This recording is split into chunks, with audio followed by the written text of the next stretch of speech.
This podcast is a Radio Mike original production. Head to radiomike.com.au to find out more. Enjoy listening to the show. Each week we'll get more of me in your ear holes. The Pat and Mike Show is a bonus podcast only available to Patreons at patreon.com/Radio Mike. Plus, there is hours of extra content exclusively to the Patreon. If you sign up now, you can listen to it all. And while we've got you, can you rate the podcast 5 stars on Spotify? That would be awesome. All right, let's start this week's show. Today on the show, the Michael Jackson fans are still after me. Post Malone's new album has an incredibly millennial pop culture reference. Plus, why the hell would we put a Disneyland in the middle of Melbourne? All that and more on 20th Century Boy, the show that's always living La Vida Loca.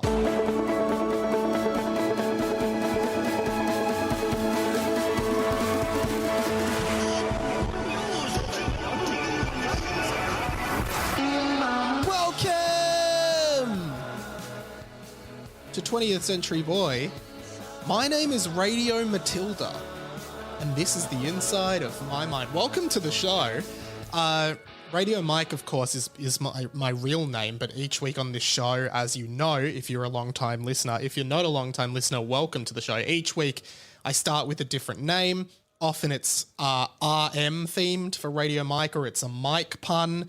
Previous ones have included Mike Sharona, Mike Heart Will Go On, various other ones. Mike Chemical Romance was one, Mike Bloody Valentine. Send them in. They are hard to come up with. Radio Matilda this week in tribute to the Matildas, who are playing amazingly in the FIFA Women's World Cup. And I've been getting really into, I'll talk a little bit more about that later. But first of all, if you are watching the video version of this pod and audio listeners, feel free to go and check out the video version on the YouTube, Radio Mike.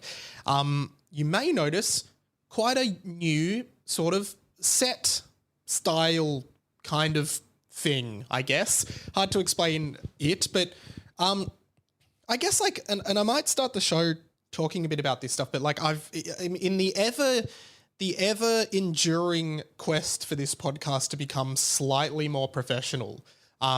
When I moved into this new place, I knew I wanted to have kind of a better set for the videos of the podcast. I've been doing video pods of this podcast for a while, and they get like a decent amount of views, but mainly I chop them up into clips on the YouTube channel and short clips for social media, which are performing really well. And I just wanted this podcast to kind of look and feel a little bit more professional.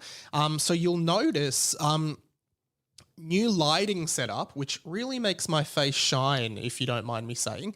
And just and it's a work in progress, but go and check out the video or look at some of the clips coming out from this episode in particular. I've got a brand new sort of light set up here that kind of lights my face. And the other thing, and I do need to thank friend of the show, Mikey D. Welcome to the radio family, Mikey D. Mikey D, you may have heard on this show on Mike Talks and on Harry Potter and the Boys, and he's a friend of Radio Mike Productions, and he does his own podcast called The Share House. Go and check it out. I've been on a few episodes. Big plug for them there. Great pod, great guy, great content. He came to help and set this up, and the first thing he said was that I need to move closer to the camera. As you can see, back in the day, I would sit all the way back there. And he said, no, you've got to come closer to the camera to give it more depth and then put a light on behind you. Now, I know some of you probably don't care at all about this, but it's just visually, I think it looks better. It's still a work in progress, as I said. I still want to do something with this space here if you're watching the video. And of course, there's some light coming in from the blinds, and I need to figure out a way to stop that. But overall, it definitely looks better, and this is kind of the standard I want moving forward, like just a well-lit video. And I think it does kind of make a difference. Like, I just want the videos to look as flash and cool as possible. But for the next few months, you'll see a mix of the old style videos and this style, just because we're currently bulk recording a bunch of content for when I travel overseas. We've now done 3 out of the 4 bulk recorded episodes, and they have been a lot of fun. There's a lot of brand new segments, and Pat joins me for all of them. So really keen for you guys to hear the show over September and the first week of October, because it's going to be a lot of fun. We've made some really fun shows for you. But yeah, loving how this sort of more professional light setup looks, and I'm really grateful to Mikey for helping me set it up. The other thing is the YouTube. The YouTube's like been really growing over the last few months with the short clips I post from this show. So please, if you haven't already, couple calls to action here. Subscribe to the YouTube, number one, and rate this podcast 5 stars on Spotify if you're listening, and leave a review on Apple Podcasts or whatever.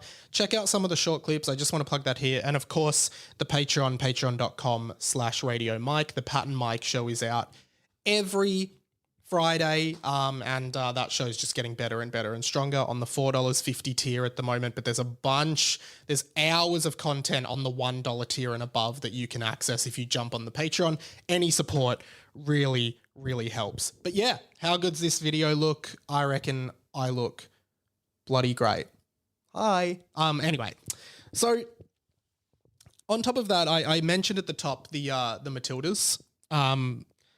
Been really enjoying watching the Women's World Cup over the last few weeks. I mean, the way the Matildas are playing, but just generally, you know, I live in the area where the stadium is that they're all playing, so there's just such a buzz around, and it's fascinating to see how big the World Cup, the Women's World Cup is here in Australia. And the Matildas beat Denmark 2-0.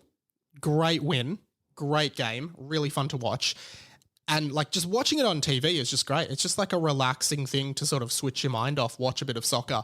But one thing that I think is incredible about this is the Matildas match, which was just, you know, Australia versus Denmark, hit 3.6 million viewers in Australia.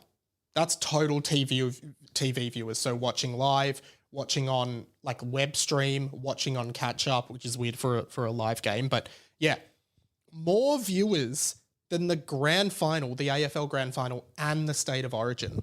Now, I've seen a lot of people being like, yeah, but that's because it's an Australia, it's all of Australia and it's the World Cup. But still, like, soccer is not as like, I mean, it's obviously big, it's got a crowd, but it's nowhere near as big as AFL. But I think this is incredible for soccer, for women's sport, and just generally for sports in Australia. There are people like sitting in the cold, standing in the cold for 3 hours at Federation Square in the city just to watch the Matildas play with a crowd of people. And I think that's incredible because the stadium's sold out. Like, I just think it's amazing how the Matildas as a team have just really brought out the best of Australia. I think it's great, and I can't wait. I really hope we go all the way in the World Cup. I mean, it's unlikely. Well, I mean, we're playing really well. We're playing really good soccer, I think, from what I can tell. But I mean, there's some really good teams. It's the World Cup after all. Had a pretty big week. Like at the moment, as I said, I'm just churning out both work and content. You know, just doing jobs to get cash for my trip, but also just making sure there's content going out while I'm away. And that's been huge. There's been a lot of work going into all of that. And, you know, late nights, lots of editing, editing basically twice as many episodes as I normally would because, you know, there's all the bulkies going out. And I'm trying to get to a point where basically every day there's a short going up on YouTube while I'm away. So basically I want there to be content every day going up on YouTube. I've got a big US audience on YouTube, which is really weird. I don't know why that's happened, but yeah, just having content every day. My channel's growing a lot, and that's been really good. But it's been really busy. Did have a nice break and this is also thanks to Mikey D, went to the taping of Thank God You're Here, which me and Pat talked about a lot on the Pat and Mike show over the last few weeks. Thank God You're Here is back on TV. First episode, incredible. Mark Bonanno from Auntie Donna. They also had Aaron Chen, who I would say is one of the funniest comedians in Australia right now. And they also had Julia Zamiro and Ursula Carlson, both hilarious. Julia was on the original Thank God You're Here a lot of times, and she was always great. And it was just so great for that show to be back on TV. I genuinely loved every moment of it, and I'm so glad the show's back. Hilarious, refreshing, great in every way. And went to the taping with Mikey D. which was just a spur of the moment thing because he had a spare ticket. So much fun. And I would definitely get in trouble if I told you who was on it, because they were really particular about wanting it to be a surprise. Like, I'm sure the information is out there if you kind of know where to find it, but it was a really good lineup of two people who had been on the show before, one who had been on the show many times before, and then two new people who had never been on, like new comedians. But, you know, of the two people who had been on the show before that were there, I mean, I couldn't imagine there have been a better lineup. And it was just a coincidence. Like, we didn't know in advance who was going to be on. So fantastic lineup. People will be very excited by who they see on that particular episode. And it was just so fun. One of the performers who was there, who I remember from the original season, but I don't know like their stuff that well, haven't followed them. But now I really want to, because their scenario that they did, it was genuinely one of the funniest live comedy things I've ever seen in my life. It was beyond hysterical. I was in pain from laughing.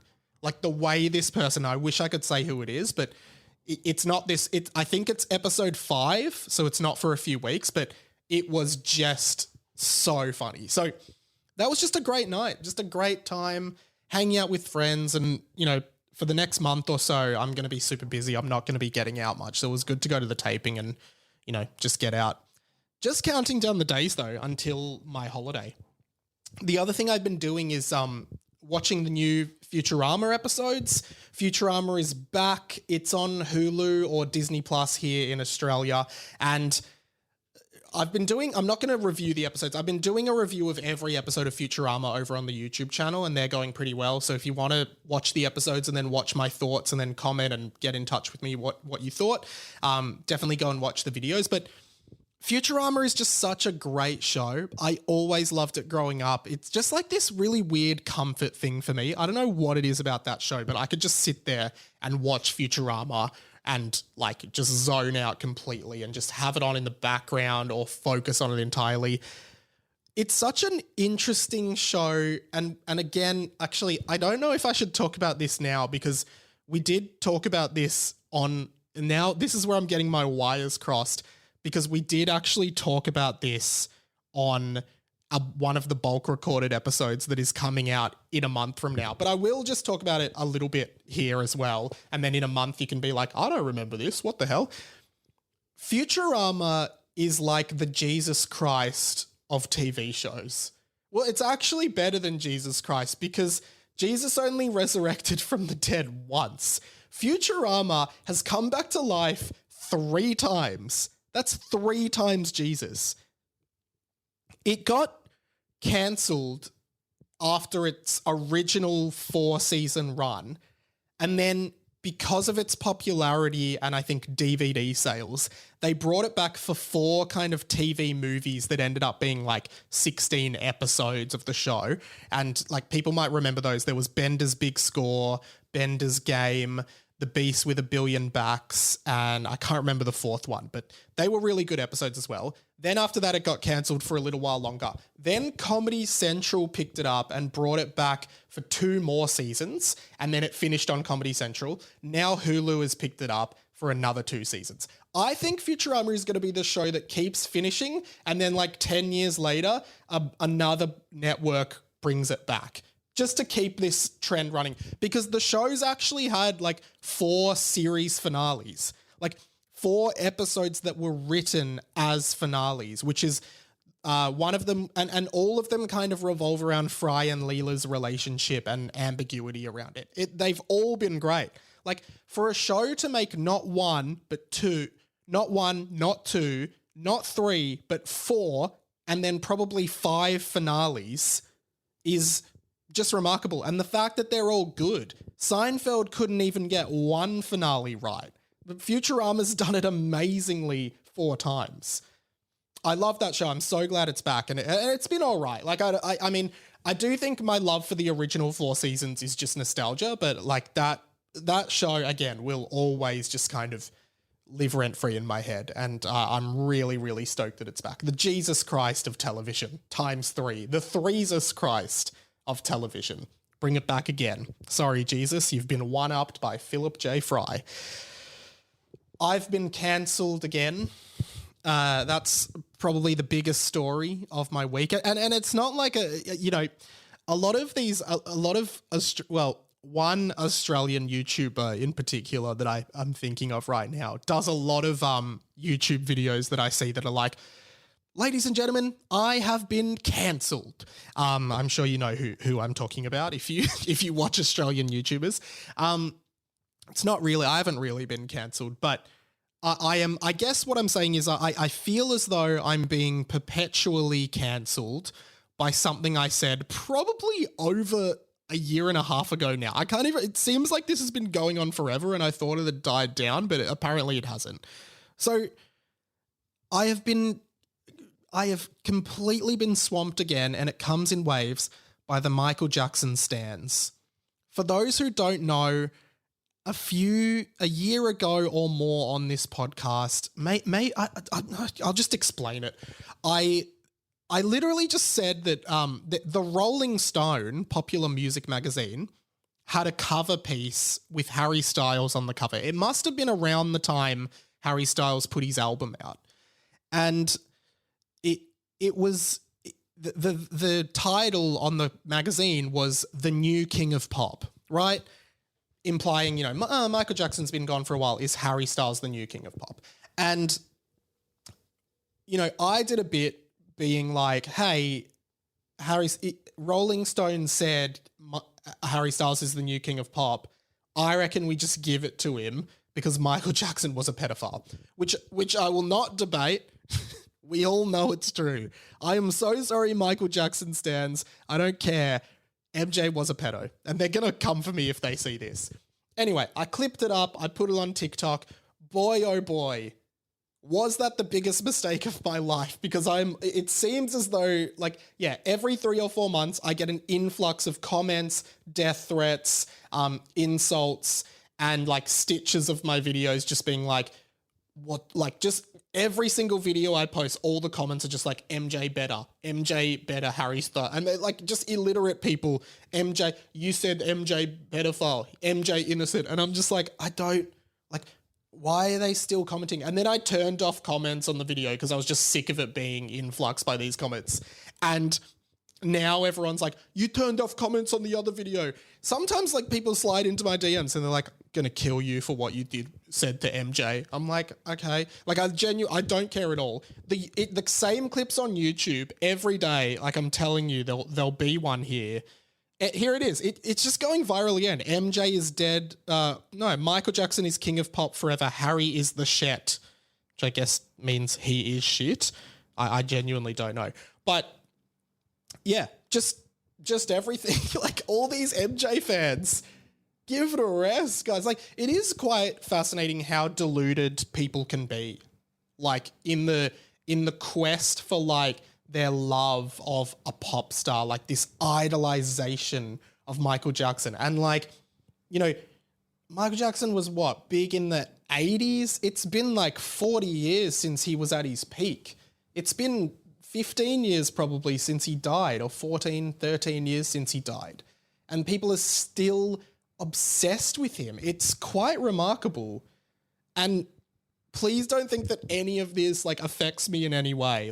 I genuinely just find it funny that every 3 months, maybe something happens and MJ pops up into the news and everyone gets served my video again, which is still there. And I'm not going to delete it because I don't give a fuck. But it's just weird. It just dies down for a while and then it picks back up. And then it dies down and then it picks back up. They really want me dead. But and the saddest part about all of it, I think, and this is the ultimate irony that these people don't know, I love MJ's music. That's the truth. I think MJ has some banger songs. I've said it before. Thriller, Beat It, Man in the Mirror, various other songs he has. Smooth Criminal, that's a classic. Billie Jean. His music is amazing. I love it. But he was a pedophile, and both can be true. Sorry, no offense, but it's true. Like, I wish I could bond with these people over their love of MJ because I do think his music's great, but we just can't see eye to eye on him being a pedophile, and I think that's the problem. Sorry, MJ fans, come at me in the comments. I don't care. I was listening to the new Post Malone album. I really like Post Malone. I mean, he just kind of came out of nowhere like 5 years ago, but his music is, to me, like incredible. It's like I think ever since Sunflower, which was in Spider-Man Into the Spider-Verse, I just like really enjoyed his music, but I've never like actively sought it out. He's just such a, I don't know, like a pop centric artist that he gets played all the time on radio. I'm just like going to look at his top songs because I can't even think about like I know there's Sunflower. Chemical is his new one, which I really like. You're my chemical. Circles. I don't even know. What others? He's had heaps of songs, but why do I only recognize like 3 of them? What has he got? It was this album, Beer Bongs and Bentleys, that I think was his first. Rockstar, classic. Psycho, classic. Yeah, there's lots of really good songs. Hollywood's Bleeding. What's he got on this? Yeah, okay. Sunflower. Goodbyes. I love Goodbye. I'm not good at goodbyes. I Like You. Yeah. Anyway, he's got some good songs. New album, which is called Austin. Post Malone's new album, Austin, named after him. His name is Austin Post. Not sure where the Malone comes from, but Austin, new album from Post Malone. Quite a curious pop culture reference that I found on the album that I thought was really weird. And of course, Posty, the Chemical is the main single from the album, but I feel like one of the foundations of being a millennial is that you went to the cinema to see Shrek. I think if you didn't go to the cinema in 2001 to see Shrek, then you're not really a millennial. I actually think that's the cutoff point. 2001, I reckon, is a cutoff point for being a millennial. Shrek, and a lot of people might point to 9/11 as a crucial point, and that's true, but I do think being a millennial is being a kid and going to see Shrek with your dad at Doncaster. That's what I think is being a millennial. And I think Post Malone is the same age as me and clearly a much greater level of fame, but Post Malone has done something great. Post Malone references Shrek in his new album on the track Socialite in what I can only describe as quite a clumsy and awkward Shrek reference that I don't really understand it. Take a listen to it. I'm feeling naughty up on a Sunday, fucking the backseat of a Hyundai. I'm calling the Shrek and she got a donkey. Okay, can we hear that slowed down? Calling the Shrek and she got a donkey. So he's talking about, just listen to the top of that again. I'm feeling naughty up on a Sunday, fucking the backseat of a Hyundai.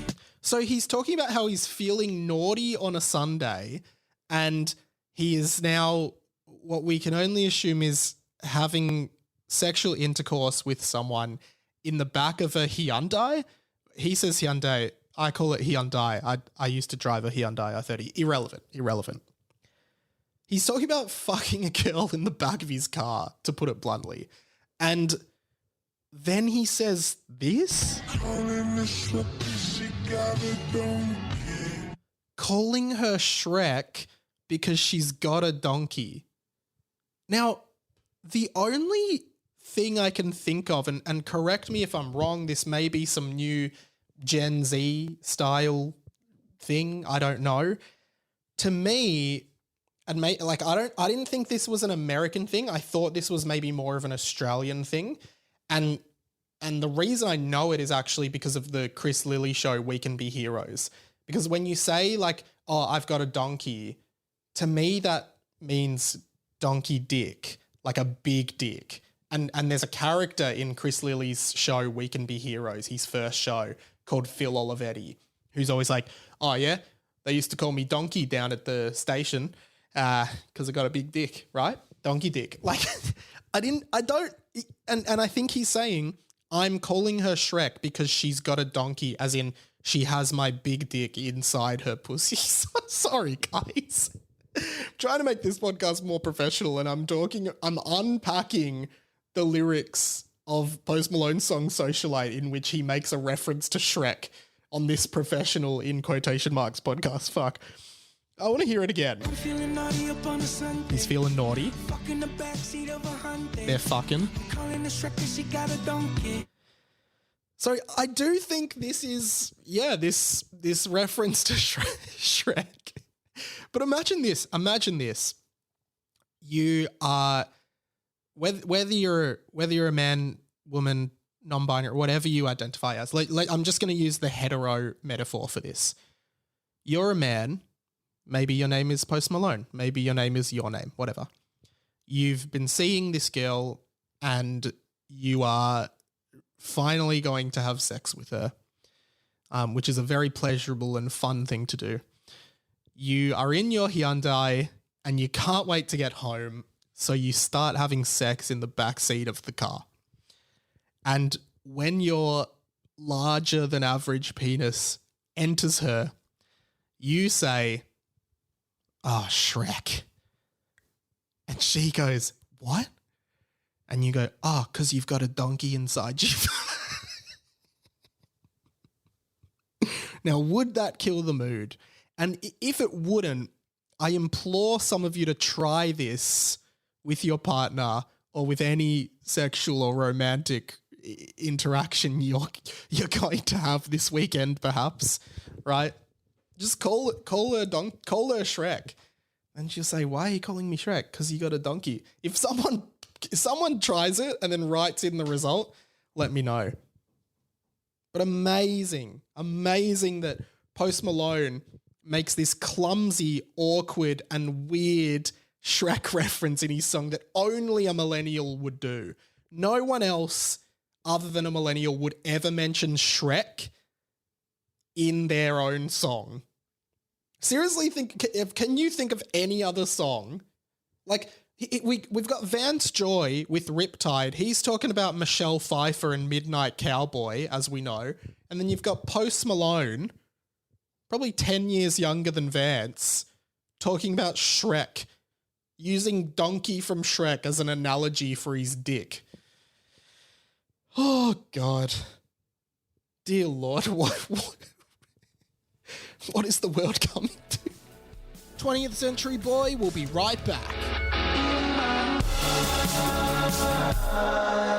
We interrupt this episode of 20th Century Boy to remind you that you can catch up on the show with video episodes and now short clips and short clips. I say that because there's like short clips from the show, like 5 to 10 minute clips, and then there's like 1 minute clips, all on my YouTube channel, youtube.com/Radio Mike. Subscribe now. The channel is growing. Don't miss it. If you ever miss something on the show and just want to catch up on it, all you have to do is head to that YouTube channel. You can see everything again. Check out the brand new lighting setup.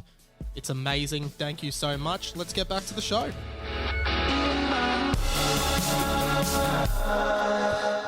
Another amazing scientific discovery this week. I'm always amazed by the scientific discoveries of this world. You know, what we're finding out about the world with science, about the universe with science. And that's kind of, you know, we always get these, we get a lot of photos of space now. You know, it's like, oh, look, this is a telescope, this is a photo of space. And to be fair, it always looks kind of exactly as you'd expect it to look, but it's still like, oh, wow, that's just all out there. It's all out there, whatever all this is. Noticed that some satellite, and I probably should have had the satellite. Okay, I've got it here. I've got it here. The Space Telescope Science Institute in Baltimore has discovered something quite quirky in outer space. They have posted a picture of it's the James Webb Space Telescope, and they've taken a photo or they've taken a shot of space, and in space they have discovered a question mark shaped galaxy. That's right. There's a question mark shaped galaxy, a galaxy in the shape of a question mark. Go and look it up. Now, there are two things about this that I find interesting. So a question mark galaxy has been found in outer space, and a bunch of keen-eyed Super Mario fans have suggested that this is perhaps one of the galaxies that is featured in the video game Super Mario Galaxy. Funny little Easter egg, and they've posted screenshots. There is a Mario Galaxy planet. There is a Mario Galaxy planet that is shaped like a question mark, and people are like, "Wow, the Super Mario world is real." That's not my take on it. Here's what I find so great. This is what I think is great about us finding a question mark in space. For our entire existence, humans have looked up at the stars. We've looked up and marveled at the stars, the planets, the sun, all of it. Wondered. We've walked on the moon. We've been out in space. We're trying to land on Mars. Like, this is eons and eons of human beings wondering what our purpose is, looking up to the stars, trying to find an answer. And what I love about this is we've looked up, and even the universe is telling us, "Hey guys, I don't know either. I'm really sorry. I've got no idea." There's just the universe is just like, fuck, I don't know. There might as well be a shrug emoji in the universe. Like, the fact that there is a cluster of galaxies or whatever that is perfectly shaped like a question mark just makes me laugh so much. The universe literally saying, "Guys, I don't know. Stop asking me. I'm just here as well. I'm trying to figure it out just as much as you. And now you've found me. That's your answer." It's amazing. What an amazing coincidence, and absolutely hilarious. We just like the expanse of space is just so fascinating to me. Like apparently we're trying to go to Mars by like 2030. It couldn't be that soon, but like, just wow. I mentioned weeks ago I went to the Neil deGrasse Tyson show. Amazing. And the way he spoke about it was just incredible. Go listen to that episode if you haven't already. What else do we have today? Oh, okay. Yeah, that's right. There are rumors, and take this very lightly, everybody. Here's the thing. Melbourne might be getting its own Disneyland. I'll say it again. Melbourne, Australia might be getting a Disneyland. And as soon as I saw this, my instant thought was like, no, we're not. No, that's not going to happen. And I might eat my words in 10 years, but at this stage, I seriously doubt it. All of this publicity, like, it's all, everyone, your news.coms, your pedestrian TV, Daily Mail, everyone's just writing stories about it. The Lord Mayor of Melbourne, Sally Carp, just said, it would be great if we had a Disneyland in Melbourne. And everyone's taking it and running with it as though she said, yes, we are doing it and it's going to be out next year and you will be able to go to Disneyland in Melbourne, or just like drive up to the Avalon airport and the land there will be a Disneyland. I have serious doubts, but also I don't want a Disneyland in Australia. I don't want it to be easy to go to Disneyland. The whole point about Disneyland, and I've been to the one in Tokyo, really fun, and I'm going to the one in Paris, right? So I would have been to 2 Disneylands. And I get that they have them all over the world, but I don't want one in Australia. Because if there's a Disneyland in Australia, some of the magic of Disneyland goes away for me, right? I want Disneyland to be something you have to go really far away for, not just drive down to Geelong for. Like, I'm literally flying on a plane halfway across the world to go to Paris and go to Disneyland. That's not the whole reason I'm going, but you know what I mean? I flew to Tokyo to go to Disneyland. I would fly to the United States to go to Disneyland. I don't want to drive to Geelong and be in Disneyland because then it's too easy and Disneyland isn't special anymore. Disneyland's supposed to be special.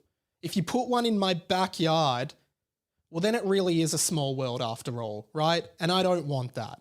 I want Disneyland to be this magic thing that you only get to do very, very infrequently and you fly across the world to do it. You don't go for a drive. I hate that. I don't want one here. It would ruin the magic. And Walt knows that. They all know that. Also, Australia isn't cultured enough to have a Disneyland. Australia isn't magical enough to have a Disneyland. I don't know why, but you think of Tokyo, you're like, yeah, that Tokyo would have a Disneyland. Japan would have a Disneyland. France would have a Disneyland. America, of course, would have a Disneyland. Australia wouldn't have a Disneyland. We just wouldn't. We can barely get our theme parks right. Our best theme park is Wet n Wild, and it's just water slides, the easiest ride to get right. And you just know a Disneyland in Australia is not going to run remotely at the efficiency of the Disneyland in Tokyo, where they have like 10 staff on each ride, some of whom seem to be employed specifically just to wave at you as the roller coaster leaves the station. I'm not joking. Go there. Like as if we're going to have some Australian bloke called Damo dressed as Goofy walking around Disneyland Australia being like, "G'day guys." I don't want that. Australia and Disneyland don't belong in the same sentence. Unless the sentence is Australia shouldn't have a Disneyland. I don't want it, guys. I don't want it. But then maybe when I'm in Paris, I'll love Disneyland so much and be like, oh, I wish there was a Disneyland in my backyard. But I do think Disneyland is a very like magical thing. And I don't know. Like, I don't want there to be one in Melbourne, but maybe I do. I don't know. I don't know. Guys, I'm sad. I don't want one. Hey, we usually do this at the top of the show, but let's do it here.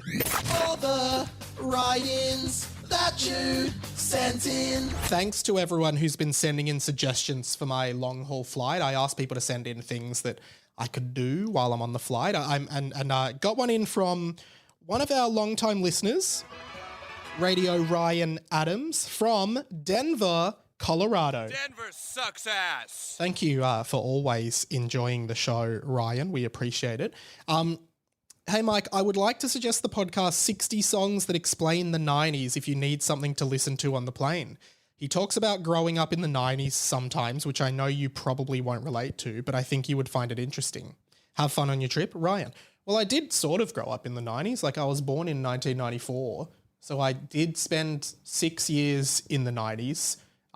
Probably 3 of them I was sort of conscious for. 2 of them I was a baby.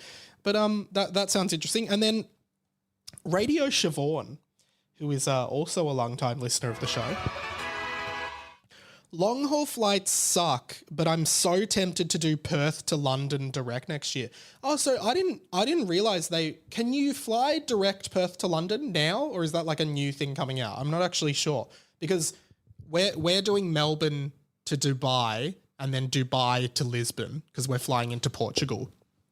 But I guess if you could fly Melbourne to Perth and then like Melbourne to Perth, I think is a 5-hour flight. Like that's how there's a long way between Melbourne and Perth, and then Perth to London, I guess would be, I don't know, what would it be? Like 15, 20 hours. That'd be good. Shib said, Perth to London direct next year, 18 hours. That's what Siobhan says, 18 hours. So wow. Because I think even Melbourne to Dubai is 15 and then Dubai to Lisbon's another 12 or 13. Jesus Christ, it's going to be painful. She says, just going to download everything known to man off Stan, Netflix and Disney+. Yeah. Man, I've been downloading heaps of comic books and stuff because I got an iPad with a comic book reader. I'm just like, yeah, I mean, you've got nothing else to do on the plane. Just read, watch movies, watch TV shows, do anything literally to kill time. Hopefully sleep a fair bit as well. But thank you so much. Keep sending stuff in, guys. I mean, there's about a month now till I leave. I know I've been hyping it up for a while, but I'm pretty nervous because, like I said, I've never done a long haul flight before, so I get a bit panicky about it. But anyway, let's wrap up today with this. Psst, the plug. Hey, thanks for listening, guys. Of course, the Pat and Mike Show on Patreon, patreon.com/Radio Mike. Sign up. I'm an independent podcaster. I do a bunch of stuff, and I'm trying to grow. Like, I'm spending more and more time on my own stuff and working on my own stuff. I still need money, of course, from external projects. Ideal goal of this show is that, I just work on this, but, that's probably a long way away. But Pat and Mike's really fun. Talked about Thank God You're Here on this week's Pat and Mike, but we also talked about there was a US version of Thank God You're Here. Take a listen to this. I wanted to tell you the guest lineup of the first episode of Thank God You're Here America. Aired on April 9th, 2007, the first episode. Wayne Knight, aka Newman from Seinfeld. Bryan Cranston. It must have been before Breaking Bad and after Malcolm in the Middle. Joel McHale, who really? I guess at this point Community hadn't started, so he probably wasn't huge at this point. And Jennifer Coolidge. You look at that lineup now. Wayne Knight, Bryan Cranston, Joel McHale, Jennifer Coolidge. Imagine having that now. There you go. Quite a lineup. Of course, Harry Potter and the Boys still is running. We are bulk recording episodes for that as well. I think there's also 4 bulk recorded episodes of that, some of which are with Sam Garlep, some of which will be with Jackie Hatton. Lots of fun. Here's what we talked about on last week's app. In Harry Potter, Aberforth, Dumbledore's brother, got arrested for practicing inappropriate charms on a goat. And then in the 7th book, I think, his Patronus is a goat. And Patronuses usually take the form of something you love. Yeah. So is it implied that Aberforth was f***ing a goat? I think it is. All the details J.K. Rowling could include in her book, it's like, and side story, Dumbledore's brother was f***ing a goat. And she's fine with that. Pretty funny stuff over on that podcast. Of course, 2 Guys, 1 Cup, my bigger year of footy is over there on the listener app is where you can listen. And as well as that, I'd like to plug again the YouTube. Subscribe, check out some of the videos if you miss something or want to rewatch something, or check out the video of the pod because it looks so slick now. Go on the YouTube and check that out. That's basically it. Thank you so much, guys. Please consider jumping on the Patreon, and I'll see you next week. My name's been Radio Mike. This has been the Inside of My Mind. See you later.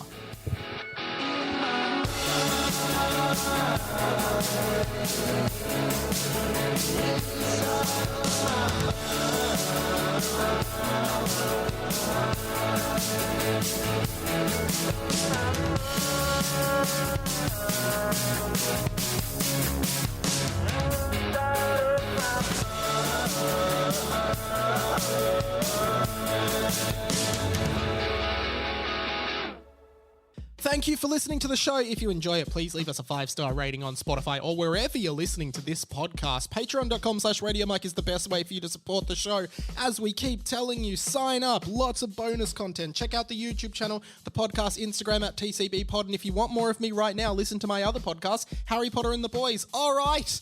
We'll see you next week. Or if you're a Patreon, I'll see you on the Pat and Mike Show tomorrow. This podcast was a Radio Mike original production. Head to radiomike.com.au to check out all our other content, stay up to date at radio.mike on Instagram, and get in touch, radiomikepod@gmail.com.